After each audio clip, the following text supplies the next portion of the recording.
મોદીજીએ પણ જેમ કીધું છે કે હું બીજા કોઈની સિગ્નેચર કરતાં હું એક સીએની સિગ્નેચર ઉપર વધારે ભરોસો મૂકીશ. એક ચર્ચા સેન્ટ્રલ લેવલથી એવી ચાલી કે ભાઈ હવે કદાચ પેટ્રોલ ડીઝલ જે છે એને જીએસટીમાં આવરી લેવામાં આવે. Is it possible ma'am? Penalties મૂકી છે, એમાં એક પેનલ્ટી એ પણ છે કે અગર તમારી ટેક્સ ચોરી 2 કરોડ રૂપિયાથી વધારે હશે તો ઇવન 1 થી 5 વર્ષની જેલની સજા પણ થઈ શકે. નેશન બિલ્ડિંગમાં પણ સીએનો રોલ ખૂબ મહત્વનો છે, પોલિસી મેકિંગમાં પણ સીએનો રોલ ખૂબ મહત્વનો છે. What is the future of chartered accountancy? This is not an end, it's a beginning in the end. નમસ્કાર દર્શક મિત્રો, રાજકોટ મિરરમાં આપ સૌનું હાર્દિક સ્વાગત છે. 1 જુલાઈ એટલે જીએસટી દિવસ. જીએસટી લાગુ કર્યો સરકારે, તે બાદ સરકારની તિજોરીમાં તો અનહદ આવક વધી છે, પરંતુ સાથોસાથ ઘણા ખરા કોમ્પ્લિકેશન્સ, ઘણા ખરા પ્રશ્નો પણ ઊભા થયા છે. ત્યારે આજે આપણે જે વિષય ઉપર ચર્ચા કરવા જઈ રહ્યા છીએ તે એ છે કે જીએસટી લાગુ કરવા પાછળનું મુખ્ય કારણ શું, હાલ શું પ્રશ્ન ઉદ્ભવી રહ્યા છે અને ભવિષ્યમાં જીએસટી કયા સ્ટેજ ઉપર હશે તે મુદ્દે આજે આપણે ચર્ચા કરીશું. ત્યારે તેના હાલ આપણી સાથે રાજકોટ મિરરના આંગણે ચાર્ટર્ડ એકાઉન્ટન્ટ દીપ્તિબેન સૌજાણી હાજર છે. આપણે એમની સાથે સીધી વાતચીત કરીને જાણીએ કે એમનું શું માનવું છે. બેન, સર્વપ્રથમ તો આપનો ખૂબ ખૂબ આભાર કે આપ અમારા આંગણે પધાર્યા. બેન, આજે 1 જુલાઈ એટલે કે જીએસટી દિવસ, એમ સર્વપ્રથમ તો જીએસટી લાગુ કરવા પાછળનું કારણ શું હતું? નમસ્કાર દર્શક મિત્રોને, અને આપને પણ રાજકોટ મિરરમાં મને બોલાવવા બદલ ખૂબ ખૂબ આભાર તમારો. જીએસટી તમે જેમ કીધું રાઇટલી કે 1 જુલાઈ છે એ જીએસટી ડે તરીકે ઓબ્ઝર્વ કરવામાં આવે છે.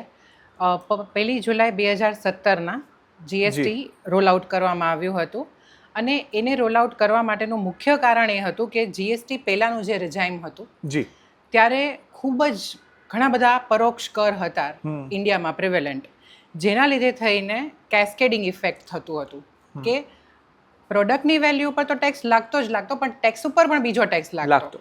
એને કહેવાય છે tax on tax. For example, કોઈ મેન્યુફેક્ચરર છે, આજે એ ગુડ્સને મેન્યુફેક્ચર કરી રહ્યા છે તો એની ઉપર એક્સાઇઝ લગાવતા.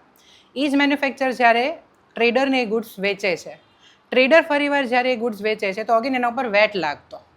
તો તમે સમજી શકો છો કે આ એક ક્લિયર એક્ઝામ્પલ છે કે જેની ઉપર ટેક્સ લાગતો હતો. આ ઇફેક્ટને નલિફાઈ કરવા માટે જીએસટીને રોલ આઉટ કરવામાં આવ્યું હતું. બેન, તે સમય જ્યારે 2017માં એનું ઇમ્પ્લિમેન્ટેશન થયું ને આજે 2026ની વાત કરીએ, શું ઇકોનોમિક ઇફેક્ટ જોવા મળી છે? પ્લસ માઇનસ તો રહ્યા છે, પરંતુ એક્ઝેક્ટ ઇફેક્ટ જો મળી હોય તો that is a positive outcome or not? હું તો એમ જ કહીશ કે ત્યારથી લઈને અત્યાર સુધી નહીં, પણ આખું ઇન્ડિયાનું જે ટેક્સ સ્ટ્રક્ચર છે એમાંનું જે ઇનડાયરેક્ટ પરોક્ષ કરનું જે સ્ટ્રક્ચર છે એમાંનું જો સૌથી વધારે ટ્રાન્સફોર્મેટરી સ્ટેપ હોય તો એ જીએસટી છે. કેમ કે જીએસટી પહેલાંનો સિનારીઓ મેં તમને જેમ કીધું એમ કેસ્કેડિંગ ઇફેક્ટ હતું, બિઝનેસ કોસ્ટ વધી રહ્યા હતા, આ છે તે છે, એને ઘણું બધું નલિફાઈ થઈ ગયું છે. તમને વાત કરું તો જીએસટી 2017માં આવ્યું, ત્યારથી લઈને 2024 સુધી જે 7 વર્ષનો ગાળો છે એમાં આપણે જોઈએ ને તો ઓલરેડી જે જીએસટીએન છે, goods and service tax network, એને already 1.46 crore registration already cross કરી લીધા છે. બિલકુલ. અને એઝ ઓફ નાઉ હું તમને ઓન એન એવરેજ વાત કરું તો 1.7 થી 1.9 લાખ કરોડ્સનું એનું મંથલી જીએસટી કલેક્શન છે. આ આપણી ઇકોનોમિક સિસ્ટમને પણ સ્ટ્રોંગ બતાવે છે, ઇકોનોમિક બાયોન્સીના વિશે તમને એનો એક્ઝામ્પલ પૂરું પાડે છે. બિઝનેસ લેવલે વાત કરીએ તો એ લોકોનું જે કોસ્ટ છે એ સબસ્ટેન્શિયલી ડાઉન થઈ ગયું છે. એટલે ઓવરઓલ આની બહુ જ પોઝિટિવ ઇમ્પેક્ટ છે. One nation, one tax, one market. Madam, future શું હશે જીએસટીનું ખાસ? ફ્યુચરમાં તો અત્યારે ઓલરેડી એ સ્ટેપ્સ ટુવર્ડ્સ છે જ કે મેન્યુઅલ ઇન્ટરવેન્શન જેમ બને ને એમ ઓછું થઈ જશે. કે એના જે રિટર્ન્સનો ફ્લો છે, જેમ કે અમુક તમને નામ આપું ખાલી, જીએસટીઆર 1 છે, 2B છે, 3B છે, એ એટલું બધું ઓટોમેશન થઈ જશે ને કે મેન્યુઅલ ઇન્ટરવેન્શન બહુ ઓછું થઈ જશે, નેગ્લિજિબલ થઈ જશે, જેના લીધે થઈને કહેવાય ને કે મેન્યુઅલ ઇન્ટરવેન્શન નહીં થાય, ફ્રોડ્સ નહીં થાય, સપ્રેશન નહીં થાય, બધું ઓનલાઈન સ્ટ્રક્ચર્ડ વેમાં આવી જશે. પણ એને સમય લાગશે. આટલું તો પહોંચ્યા છે, પણ હવે બી પહોંચી જશે. મેડમ, પણ આપણે ભારતની વાત કરીએ અને એમાં ખાસ તો ગુજરાત સૌરાષ્ટ્રની વાત કરીએ તો આપણે કેમ કે કોઈ પણ કાયદો નવો બને એમાંથી લૂપહોલ્સ વેપારીઓ ગોતી લે. અત્યારના જે કેસીસ આવે છે સતત જીએસટી ચોરીના, ખૂબ મોટા સ્કેમ થાય છે, આની પાછળનું શું કારણ? આને માની લો કે અંકુશમાં રાખવું હોય તો શું કરી શકાય?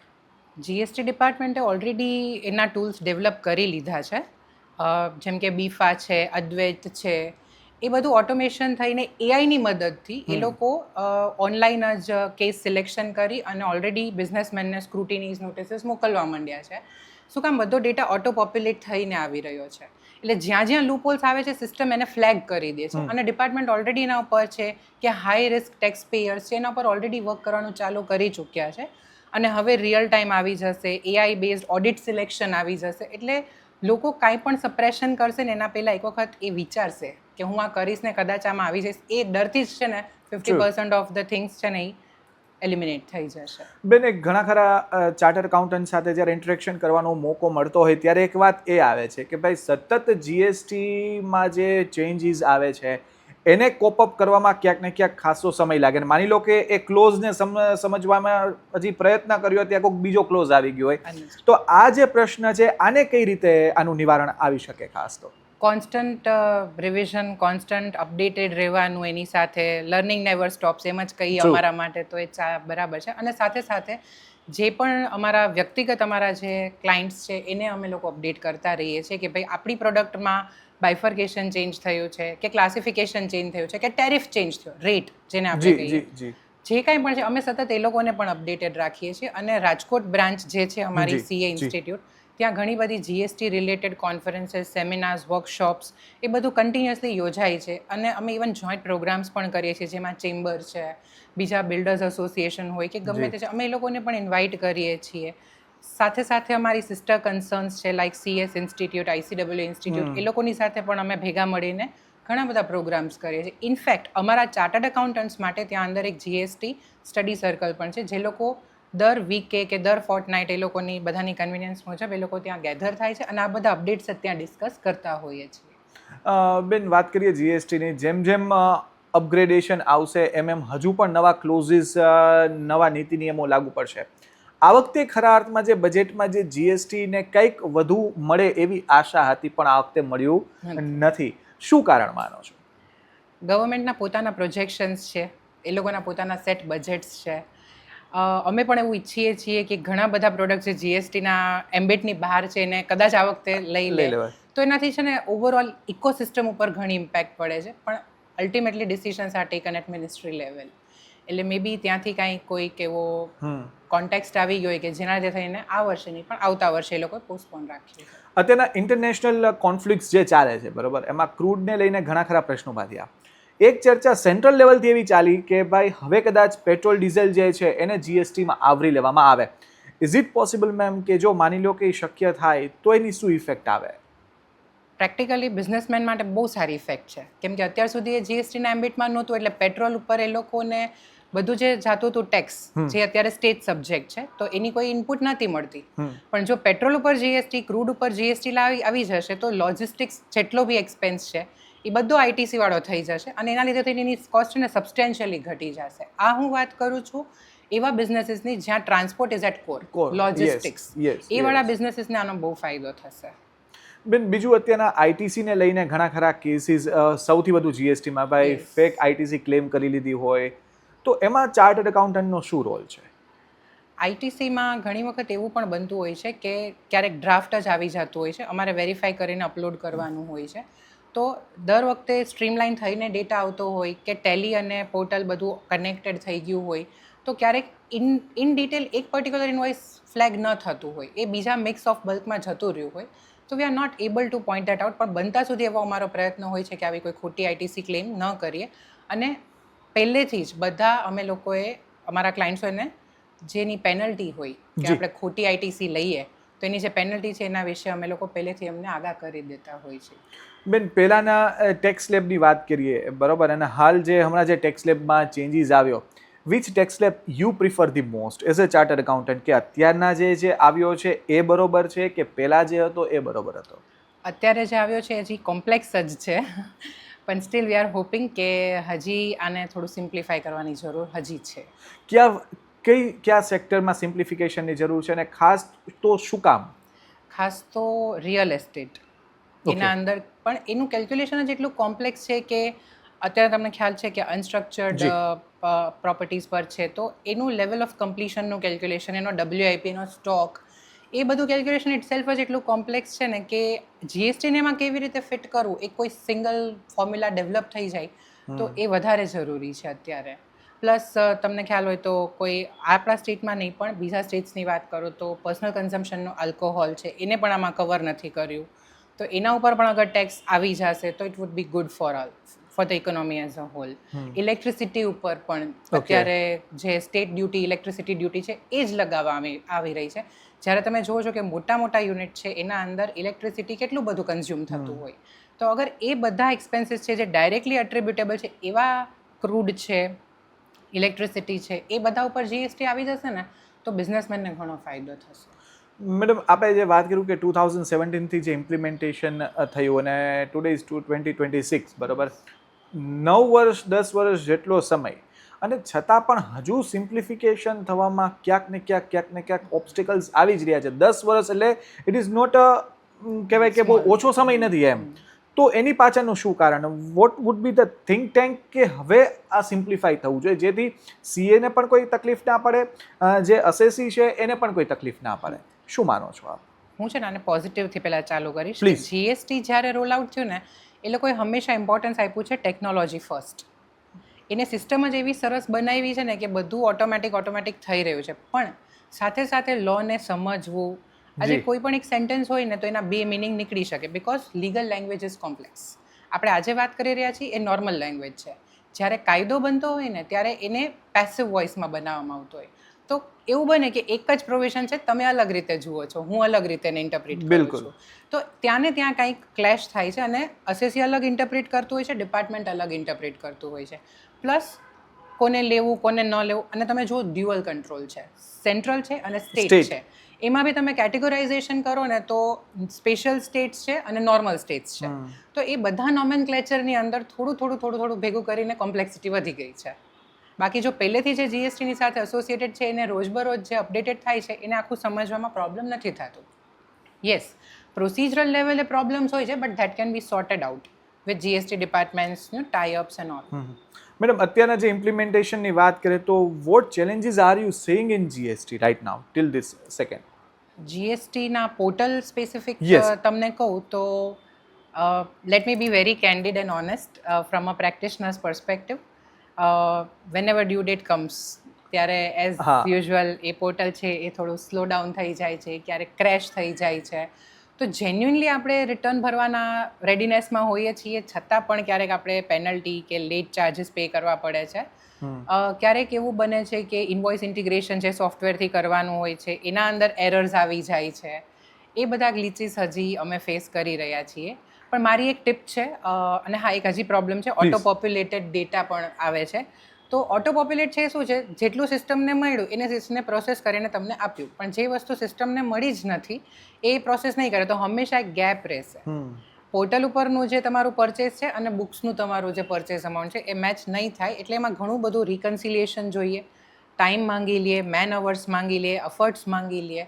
તો આ બધા પ્રોબ્લેમ્સ અમે રિયલ લાઈફમાં અત્યારે ફેસ કરતા હોઈએ છીએ. પણ એક ટિપ છે, જે લોકો જીએસટી ડીલિંગ કરતા હોઈએ છે, હું એમને એ જ સજેસ્ટ કરીશ કે by 14th of next month તમે 2B ડાઉનલોડ કરી લ્યો અને 3B બનાવતા પહેલાં 2B સાથે રિકન્સિલિએશન કરી લ્યો. અને એ સિવાય બીજા ઘણા પેરામીટર્સ ધ્યાનમાં રાખવા જો હોય છે કે જે ખાસ કરીને જ્યારે જીએસટીનો ડેટા આવી રીતે મળતો હોય છે ઓટો પોપ્યુલેટ થઈને, તો એને એઝ ઇટ ઇઝ લઈ લેવો જોઈએ, કેમ કે સામે કોઈએ ચડાવ્યો છે તો એ ટ્રુથ છે. તો તમને એમ તો તમે તમારો ટાઈમ એ રીતે યુટિલાઇઝ કરો કે જેના લીધે થઈને તમારો ઓવરઓલ ટાઈમ છે રિડ્યુસ થઈ જાય. મેડમ, અત્યારે એવા કોઈ ક્લોઝ કે એવા કોઈ એમેન્ડમેન્ટ થયા હોય ઓન રિસેન્ટ બેઝિસ કે જે ખૂબ જ મહત્વના હોય જીએસટીના, એવું કાંઈ હોય તો? યા ઈ ઇન્વોઇસિંગની જે થ્રેશહોલ્ડ હતી એ ઘટાડીને 5 CR કરી નાખી છે. એટલે એ લોકોને મેન્ડેટરી ઈ ઇન્વોઇસિંગ કરવું પડે. તો જે આપણે વાત થઈ કે ફ્રોડવાળા કેસીસ છે એ બધા સપ્રેસ થઈ જશે, કેમ કે મેન્ડેટરી ઈ ઇન્વોઇસિંગ થઈ ગયું છે તો હવે એ લોકોએ બધું ડિક્લેર કરવું જ પડશે. So that was a major amendment according to me. Madam, અત્યારની વાત કરીએ તો આર્ટિફિશિયલ ઇન્ટેલિજન્સનો યુગ છે, ટેકનોલોજી ખૂબ વિકસિત થઈ રહી છે. તો ટેકનોલોજી અને જીએસટીને જો આપણે સમન્વય કરીએ તો શું ડ્રાસ્ટિક ચેન્જ આવનારા દિવસોમાં આપ જોઈ રહ્યા છો? પ્રોસિજરલ જે આસ્પેક્ટ છે એના અંદર તો બધા રિટર્ન છે ને એ સ્ટ્રીમલાઇન થઈ જશે. Okay. જેમ મેં તમને કીધું કે એમાં પછી રિકન્સિલિએશન બી નહીં કરવું પડે. તો ફ્લો જે રીતે છે, પહેલાં GSTR1 છે, 2B ઓટો પોપ્યુલેટ થઈને આવી રહ્યું છે, 3B બને છે, 2B 3Bનું રિકોન્સિલિએશન થઈ રહ્યું છે, તો અને છેલ્લું રિટર્ન આવે છે 99C. તો એવી સિસ્ટમ થઈ જશે ધીરે ધીરે AI બેઝડ કે 1થી લઈને 99C બધું ઓટોમેટેડ થઈ જશે. અને આગળ જતાં જે કે ભાઈ કોઈ ટેક્સ પેયર છે એને કરચોરી કરી છે કે જેને કોઈ કાંઈ બાકી રહી ગયું છે, તો એ લોકો ઓલરેડી AI ટૂલ્સને ડેવલપ કરી રહ્યા છે, બ્લોકચેન લાવી રહ્યા છે, રિયલ ટાઈમ CTC જેને આપણે કંઈ કંટ્રોલ ટ્રાન્ઝેક્શન્સ જે છે એ વસ્તુ એ લોકો લાવીને ઇવન ઓડિટ સિલેક્શન કેસીસ પણ એમાંથી જ થવા માંડશે, સિસ્ટમમાંથી જ થવા માંડશે. તો everything would be system driven. Madam, ઇન્કમટેક્સમાં જે ફેસલેસ અસેસમેન્ટ ની જે વાત આવી એ જ પછી હવે GSTમાં પણ આવી, પરંતુ ટીલ ઓન ડેટ અત્યારના લોકોને ફેસલેસમાં હજુ ઘણા ખરા પ્રશ્નો ઊભા થઈ રહ્યા છે. એનું શું કારણ? એમાં હજુ ટેકનોલોજીકલ કે એડવાન્સમેન્ટની જરૂર છે કે એમાં જાગૃતતા લાવવાની જરૂર છે? શું પ્રશ્ન છે? ફર્સ્ટ ટાઈમ કોઈ પણ વસ્તુ જ્યારે કરીએ ત્યારે પહેલાં થોડુંક આપણી સાઈડથી હેઝિટન્સી આવે જ, એ નોર્મલ છે, એ ટેન્ડન્સી છે. પણ જેમ ઇન્કમ ટેક્સમાં અમે લોકો યુઝ ટુ થઈ રહ્યા છીએ એવી રીતે GSTમાં પણ થઈ જશું. અને હજી તમે જેમ વાત કરી કે જેટલા GSTને વર્ષો નથી તેનાથી તો વધારે એના નોટિફિકેશન આવી ગયા છે. તો એ જ વસ્તુમાં ક્યાંક ને ક્યાંક ઇન્ટરપ્રિટેશનમાં, પ્રિપેરેશનમાં ઘણો ટાઈમ માંગી લે છે. જ્યારે આ બધી વસ્તુ લિટિગેશન જે શું એ ટાઈમ બાઉન્ડ હોય, એ ટાઈમને મેચ કરવામાં આપણું અન્ડરસ્ટેન્ડિંગ, ક્લાયન્ટનો ડેટાબેઝ એ બધું કરવામાં થોડું સ્ટ્રગલ થાય છે. પણ એ લેટર ઓન એવું થશે કે હવે તો આ જ એરા છે, ડિજિટલ એરા છે, ઓનલાઈનનો એરા છે. તો એમાં ધીરે ધીરે આ ચેલેન્જીસને ઓવરકમ કરી અને ડિપાર્ટમેન્ટ પણ હેલ્પ કરશે. એ લોકો એના જ્યારે પણ નવા લોન્ચ કરે છે કાંઈ પણ ફેસલેસ અસેસમેન્ટના ટૂલ્સ, તો એ હેલ્પ કરે છે. અને ઇવન ઓડિયન્સની સાથે એના જે યુટિલિટી હોય, યુઝર મેન્યુઅલ હોય એ પણ આપે છે. Madam, what changes you expect the most from GST in upcoming days? In upcoming days I seriously expect કે બધું ટોટલી ઓટોમેશન થઈ જાય, સો દેટ અત્યારે જે ક્લાયન્ટ પરેશાની ભોગવી રહ્યા છે એ ના ભોગવવી પડે. પ્લસ જે ડાયરેક્ટ એક્સપેન્સીસ છે જેના ઉપર અત્યારે GST લેવી કરવામાં નથી આવી રહ્યું, એ સૌથી મોટી ખામી છે આખા રિફોર્મેશનમાં. સો વી એક્સપેક્ટ કે ગવર્મેન્ટ જેમ બને એમ વહેલું આ બધા crude direct expenses like crude છે, ઇલેક્ટ્રિસિટી છે, એને આવરી લે. મેન એક સૌથી મોટો વાત કે જ્યારે કોઈ ટેક્સ પેયર CAને અપ્રોચ કરતા હોય ત્યારે ઘણા ખરા કેસીસમાં એવું જોવા મળે છે કે જે પૂરતી માહિતી આપવામાં આવી જોઈએ તે આપતી નથી, અને એના કારણે CA પણ કહે ને કે ફિક્સમાં આવી જતા હોય છે ઘણી ખરી વખત. તો આ કરદાતાઓને કે જે ઉદ્યોગપતિઓ છે, જે વેપારીઓ છે, એને આપ શું સલાહ આપશો? હું એ જ સલાહ આપવા માંગીશ એમને કે જે કાંઈ પણ છે એ તમે રેડીલી તમારા CA સાથે શેર કરો. વિધિન 4 વોલ્સ ઓફ લો એ જે પણ પોસિબલ હશે તમને હેલ્પ કરશે અને તમારા બધા કમ્પ્લાયન્સીસને ઇઝીલી, સ્મૂધલી એ તમને કમ્પ્લીટ કરાવી આપશે, સો દેટ ફ્યુચરમાં લિટિગેશનના કોઈ સ્કોપ ના રહે. બેન, આ વખતે બજેટમાં ઘણી ખરી પ્રોવિઝન ઇન્કમટેક્સ અને GSTના સર્ચ ઓપરેશનમાં જે આવી, બરોબર, કે ભાઈ બહુ સ્ટ્રીમલાઇન કરવાની વાત આવી. ઘણા ખરા એવા કેસીસ હતા કે SSCને ઘણી ખરી હેરાનગતિનો સામનો કરવો પડતો હતો. શું એ કરવાથી જે ડર હતો વિભાગનો, ઇન્કમટેક્સ કે GSTનો, એ ઓછો થયો કે વધ્યો? અમુક કેસીસમાં વધી ગયો છે અને અમુક કેસીસમાં શું છે, મેં જેમ તમને કીધું કે સિસ્ટમમાંથી જ ફ્લેગ થઈને નોટિસ ઇસ્યુ થાય છે, તો એનું સ્ટ્રક્ચર છે ને હવે આપણને પણ સમજાઈ જાય છે કે આ તો સિસ્ટમ ડ્રિવન નોટિસ આવી છે. અમુક નોટિસ લાગુ નથી પડતી છતાંય એરોનિયસલી ક્લાયન્ટના મેલ પોર્ટલ પર આવી જાય છે. તો એવી બધી જે રેગ્યુલર કમ્પ્લાયન્સ નોટિસીસ છે એ તો આપણા માટે ખાલી જવાબ દઈને છૂટી જવાની વાત છે. પણ યસ, તમે જે કીધું મોટી નોટિસો આવે છે જ્યાં સપ્રેશન છે, ફ્રોડ છે, એ બધામાં ડેફિનેટલી ભયનો માહોલ છે. સ્પેશિયલી જ્યારે હજી એને થોડુંક ફન લેંગ્વેજમાં પુટઅપ કરું તો ગીતાજીના 18 અધ્યાય છે, GSTનો પેનલ્ટીનો ચેપ્ટર છે 19મો. તો એના અંદર એ લોકોએ જે બધી પેનલ્ટીઝ મૂકી છે એમાં એક પેનલ્ટી એ પણ છે કે અગર તમારી ટેક્સ ચોરી 2 કરોડ રૂપિયાથી વધારે હશે તો ઇવન 1 થી 5 વર્ષની જેલની સજા પણ થઈ શકે. તો આ પ્રોવિઝન ઇટસેલ્ફ જ એટલું બીકવાળું છે કે લોકો એનાથી શ્યોરલી ડરશે અગર આ ટાઈપની નોટિસ આવી જશે કે પ્રૂફ થઈ જાય ને તો. બેન, ખાસ આપના શબ્દોમાં સ્ટેટ GST, સેન્ટ્રલ GST ને IGST એ ત્રણેયનું સિમ્પ્લિફિકેશન કરવું હોય તો કઈ રીતે કરી શકાય? સ્ટેટ GST ને સેન્ટ્રલ છે એ બંનેનું તો કેવું છે કે એ બેને સાથે જ રાખવા પડે એમ છે. પણ IGSTને વધારે સિમ્પ્લિફાય કરવું હોય તો એને ઇન્ટરવીવ કરવું પડશે આ બંનેની સાથે, એવી રીતે કે જ્યારે એની એપ્લિકેબિલિટી થતી હોય ત્યારે સેમ લાઇન્સના પ્રોવિઝનની સાથે એ પણ અપ્લાય થઈ જાય અને એનું પણ જે કાંઈ પણ આગળ જતા કમ્પ્લાયન્સ છે એ આની સાથે જ મર્જ થઈ જાય. એ તો એક કહેવાય ને કે એક કાંકરે 3 પક્ષી એવું થઈ શકે. બેન, જીએસટી દિવસની સાથોસાથ સીએ દિવસ પણ 1 જુલાઈ છે, એટલે આપને ના ભૂલી શકાય ચાર્ટર્ડ એકાઉન્ટન્ટ્સને. શું સ્ટ્રગલ અત્યારે હાલ સીએ કરી રહ્યા છે? સીએ ને ઇન્સ્ટિટ્યૂટના સિમ્બોલ જે છે ગરુડાનો, એનો Yes. એક નીચે સ્લોગન છે ય એશ સુપ્તેશુ જાગૃતિ, કે એક માણસ જે હંમેશા જાગતું હોય છે અને જે હંમેશા બર્ડ્સ આઈ વ્યૂ રાખતું હા. હોય છે, એના ક્લાયન્ટના બિઝનેસની પહેલેથી છેલ્લે સુધીની બધી ખબર રાખતો હોય છે. અમે એટલા સક્ષમ છીએ કે અમે ક્લાયન્ટના બિઝનેસને આગળ વધારવામાં પણ હેલ્પ કરી શકીએ છીએ, એમને કમ્પ્લાયન્સ આસ્પેક્ટથી પણ હેલ્પ કરી શકીએ છીએ, લોન ફંડિંગ આસ્પેક્ટથી પણ હેલ્પ કરી શકીએ છીએ, રિપોર્ટિંગ આસ્પેક્ટથી પણ હેલ્પ કરી શકીએ. સાથે અમને ક્લાયન્ટનું એટલું જ કોઓપરેશન જોતું હોય. જેમ તમે વાત કરી એમ ક્યારેક ક્લાયન્ટ પૂરો ડેટા શેર નથી કરતો તો એ અમને સ્ટ્રગલ લાગે છે. પણ અમારા ક્લાયન્ટ જે અમારી સાથે વર્ષોથી જોડાયેલા છે, આજે મેં તો પ્રી જીએસટી રિઝાઇનમાં પણ પ્રેક્ટિસ કરેલી છે, તો એક સેટ સિસ્ટમ છે એના પ્રમાણે એ લોકો ચાલે છે, તો કોઈ પ્રોબ્લેમ નથી. બેન, વાત કરીએ કે નેશન બિલ્ડિંગમાં પણ સીએનો રોલ ખૂબ મહત્વનો છે, પોલિસી મેકિંગમાં પણ સીએનો રોલ ખૂબ મહત્વનો છે. What is the future of chartered accountancy? Future of chartered accountants is very bright, કેમ કે જેટલી ડિમાન્ડ છે એની સામે સીએનો સપ્લાય ઘણો ઓછો છે. કામ ખૂટાડે નથી ખૂટતું એવું છે, પણ સામે શોર્ટેજ છે જ સીએની, અને અમે વિશ કરીએ જ છીએ કે જેમ બને એમ ઝાઝા બધા સીએ આવે અને આ જે અનટેપ્ડ ડિમાન્ડ છે એને ટેપ કરે અને પ્રોસ્પેરિટી આપણા કન્ટ્રીમાં આવે. અને ઇવન અમારી ઇન્સ્ટિટ્યૂટનું પણ વિઝન છે કે by 2030 the Indian chartered accountant has to be a multinational accountant, કે જે ખાલી ઇન્ડિયન ઇકોનોમીને અને એન્ટરપ્રેન્યોર્સને સર્વ નહીં કરતું હોય, એ આખા ગ્લોબને સર્વ કરશે.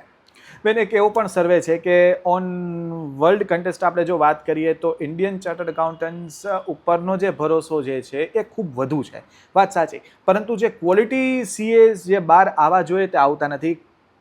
ક્યાંક એવી પણ ચર્ચા છે કે કરિક્યુલમ બહુ ટફ છે, એ હોવો જોઈએ, વાત સાચી છે, પરંતુ જે આપણે જેમ કીધું કે ભાઈ શોર્ટેજીસ સૌથી વધુ છે. સીએમાં આવે છે ઘણા લોકો, ઘણા વિદ્યાર્થીઓ, પણ પાસ આઉટ નથી થતા, ક્વોલિટી એટલી મેન્ટેન નથી થતી. એનું શું કારણ? અત્યાર સુધી એવું હતું કે એ લોકો ખાલી ભણવામાં જ પૂરા હતા, પ્રેઝન્ટેબલ નહોતા. હવે ઇન્સ્ટિટ્યૂટે આખા સિલેબસને જડમૂળથી ચેન્જ કરી નાખ્યું છે અને NSET new system of education and training એ લોકો લાવ્યા છે, જેની ઓલરેડી 4-5 અટેમ્પ્ટ્સ પણ થઈ ગઈ છે. એટલે હવે તમને એમાં ઘણો ચેન્જ જોવા મળશે એવી આશા રાખું છું. અમદાવાદ, વડોદરાની કમ્પેરિઝન કરીએ કે અધર સ્ટેટ્સની કમ્પેરિઝન કરીએ તો સૌરાષ્ટ્રનું લેવલ ક્યાં છે? સૌરાષ્ટ્રનું લેવલ ભણવામાં તો બહુ સરસ છે, છોકરાઓ બ્રાઇટ છે, પણ ત્યાં કહીએ ને કે MBAની જેમ છોકરાઓ વધારે પ્રેઝન્ટેબલ ને બોલ્ડ હોય છે. અહીંયા આપણા છોકરાઓ છે ને એ વધારે આમ ઇન્ક્લાઇન્ડ ટુ એજ્યુકેશન છે, એટલે એ લોકોમાં એ આવતા થોડી વાર લાગે છે. એટલા માટે એ લોકો ઇન્સ્ટિટ્યૂટે 15 દિવસની ટ્રેનિંગ્સ મૂકી છે વચમાં, જેના લીધે થઈને એ લોકો પ્રેઝન્ટેબલ પણ બને છે. અને વાત કરીએ મેમ્બર્સની, ચાર્ટર્ડ એકાઉન્ટન્ટ્સની, તો હવે તો ડિજિટલાઇઝેશન થઈ ગયું છે, ઓનલાઈન ટ્રાન્ઝેક્શન્સ થઈ ગયા છે, લોકો એકબીજાના કન્ટ્રીઝમાં પણ આવજા કરી રહ્યા છે અને ફ્રી ફ્લો ઓફ ઇકોનોમી છે. તો જ્યાં પરમિસેબલ ટ્રાન્ઝેક્શન્સ છે ત્યાં સીએ ઓલરેડી માર્કેટની અંદર ઓલરેડી પેનિટ્રેટ કરી જ રહ્યા છે. મેડમ, સમયની પાબંદી છે, પરંતુ અંતિમ 2 પ્રશ્નો આપને પૂછવા માંગીશ. જે સીએના જે રિઝલ્ટ આવે છે એ બહુ 1%, 2%, 3%, 4%માં આવતું હોય છે. આને 10% થી 15% સુધી લઈ જવું હોય તો શું કરી શકાય? તમે જુઓ તો ફાઉન્ડેશન અને ઇન્ટરમીડિયેટના રિઝલ્ટ તો ઓલરેડી હાઈ આવે જ છે, પણ ફાઇનલમાં એટલા માટે કેમ કે ફાઇનલમાં તમને એક એક્સપર્ટ મળવાનું છે, જે ફાઉન્ડેશન લેવલે એક એન્ટ્રી લેવલ સ્ટુડન્ટ હતો, જે ઇન્ટરમીડિયેટમાં જઈને વર્કિંગ નોલેજ લઈ આવે છે કે સીએની ઓફિસમાં કામ કરવા માટે આટલું નોલેજ જોઈએ. પણ આજે એક મોદીજીએ પણ જેમ કીધું છે કે હું બીજા કોઈની સિગ્નેચર કરતાં હું એક સીએની સિગ્નેચર ઉપર વધારે ભરોસો મૂકીશ, તો એને સાર્થક કરવા માટે આ રિઝલ્ટને આટલું મેન્ટેન કરવું જરૂરી છે. અને ખાસ તો બેન એ કે માની લો કે બધાને એમ હોય કે સીએ થઈ ગયા પછી બહુ મિનિમમ પ્રોસ્પેક્ટ્સમાં જ તમે કામ કરી શકો છો.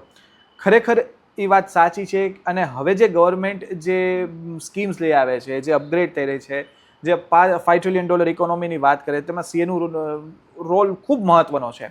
ફ્યુચર પ્રોસ્પેક્ટ સીએમાં શું છે અને કઈ ફેકલ્ટીઝમાં વિદ્યાર્થીઓ જે છે એ કામ કરી શકે છે? હા, ઓવર એન્ડ અબાઉ ઓડિટ અને IT હવે ચાર્ટર્ડ એકાઉન્ટન્ટ્સ છે એ રજિસ્ટર્ડ વેલ્યુઅર્સ પણ બની શકે છે. અને જ્યારે આપણે બિઝનેસ રિસ્ટ્રક્ચરિંગની વાત કરતા હોય જેમ કે એક કંપનીને બીજી કંપની મર્જ થાય છે ત્યારે બંને કંપનીનું વેલ્યુએશન છે ચાર્ટર્ડ એકાઉન્ટન્ટ્સ કરી શકે છે. એક નાનો કોર્સ છે વેલ્યુએશનનો, એ લોકોને કરવો પડે તો આરવી લોકો બની શકે છે. એ સિવાય એ લોકો આઈપીઆરનો કોર્સ કરી શકે છે, intellectual property, information system audit, કે ખાલી બુક્સનું ઓડિટ નહીં પણ આખી સિસ્ટમનું પણ એ લોકો ઓડિટ કરી શકે છે. ઘણા બધા એવા પ્રોસ્પેક્ટ્સ છે કે જેની અંદર સીએસ હવે આગળ વધી રહ્યા છે. એફએફડી, ફ્રોડ એનાલિસિસ ને ફોરેન્સિક છે, એ પણ એક અલગ એરિયા છે. જીએસટી ઇટસેલ્ફ જ એક મોટું બેઝ છે જેના અંદર એ લોકો પોતાની એક્સપર્ટીઝ આપી અને પ્રેક્ટિસને એક અલગ જ લેવલ ઉપર લઈ જઈ શકે છે. I have set examples, I have seen examples કે જ્યાં એ લોકોએ પોતાની સીએની ડિગ્રી જતી કરીને એડવોકેસી લઈ લીધી છે સો દેટ એ લોકો એના ક્લાયન્ટને હાઈકોર્ટ્સમાં રિપ્રેઝન્ટ કરી શકે છે. એટલે CA turned advocates who are doing only GST practice, એ પણ સિનારીઓ છે. મેમ વેરી ફાઇનલ ક્વેશ્ચન, હવે નેક્સ્ટ બજેટ માટે અત્યારથી જ માની લો કે પ્લાનિંગ ને બધું સ્ટાર્ટ થઈ ગયું છે.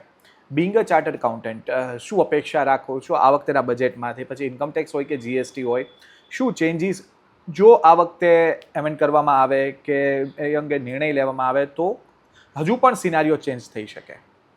જેમ આપણે ખ્યાલ છે કે ઇન્કમટેક્સમાં તો નવું બિલ પાસ થઈ જ ગયું છે, તો એને અગેન ઇન્ટરપ્રિટેશન ઇશ્યુઝ આવશે. જી. તો અમે એવું ઈચ્છીએ છીએ કે ગવર્મેન્ટ એને જેટલા કોઈ પણ ડબલ ઇન્ટરપ્રિટેશનવાળા ક્લોઝીસ હોય એને સિમ્પ્લિફાઈ કરી નાખે અને ટેક્સ પેયરને કોઈ રિલીફ આપી દે. અગર કોઈ ક્લોઝને અન્ડરસ્ટેન્ડ કરવામાં કોઈ ભૂલ થઈ ગઈ હોય તો એને રિલીફ આપી દે અને એવા લોકો ઇફેક્ટિવ ક્લોઝીસ મૂકે કે જેના લીધે થઈને નોર્મલ પાર્લન્સમાં ટેક્સ પેયરને હેરાન ના થવું પડે. જીએસટીના અંદર જેમ મેં તમને કીધું એમ ડાયરેક્ટ એક્સપેન્સીસવાળાને એમ્બિટમાં લઈ લે એ તો વધારે સારું, અને ટેક્સ સ્લેબનું જે રેશનલાઇઝેશન છે એ કરી આપે, ટેક્સ સ્ટ્રક્ચરને સિમ્પ્લિફાઈ કરી આપે, એ અમે એક્સપેક્ટ કરીએ છીએ. આપની ખાસ અપીલ શું હશે સીએ અભ્યાસ કરતા વિદ્યાર્થીઓ અને ખાસ તો જીએસટીના જે વેપારીઓ છે જે જોડાયા છે જીએસટી સાથે, એમાં આપની ખાસ અપીલ શું હશે? યસ, તો મારા ડિયર સ્ટુડન્ટ્સ માટે એ જ કે this is not an end, it's a beginning in the end. તો કદાચ 1-2 અટેમ્પ્ટ લાગી જાય તો માયુસ ના થાવ. તમારા માટે ઘણી બધી ઓપોર્ચ્યુનિટીઝ છે, રાહ જોઈ રહી છે. તમે કેપેબલ જ છો અને તમે ડેફિનેટલી બ્રાઇટન થશો અને ઇન્સ્ટિટ્યૂટના વિઝનને પૂરું કરવામાં તમારો બહુ મોટો યોગદાન રહેશે કે by 2030 you also will be a multinational accountant. અને જે મારા જીએસટી લાગુ પડે છે એવા જે બિઝનેસ ઉદ્યમ છે, જે બિઝનેસ વેન્ચર્સ છે, એ લોકોને પણ મારું એ જ કહેવું છે કે બિઝનેસ તમે કરો, જીએસટી અમે જોઈ લેશું. Thank you ma'am, thank you very much.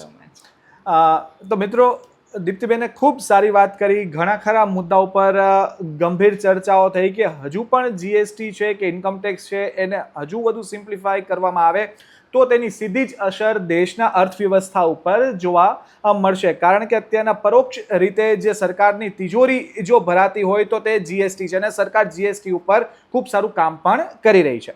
ત્યારે આવા જ કોઈ નવા વિષય સાથે અમે આપની સમક્ષ પ્રસ્તુત થશું. ત્યાં સુધી મને રજા આપો અને જોતા રહો રાજકોટ મિરર. નમસ્કાર.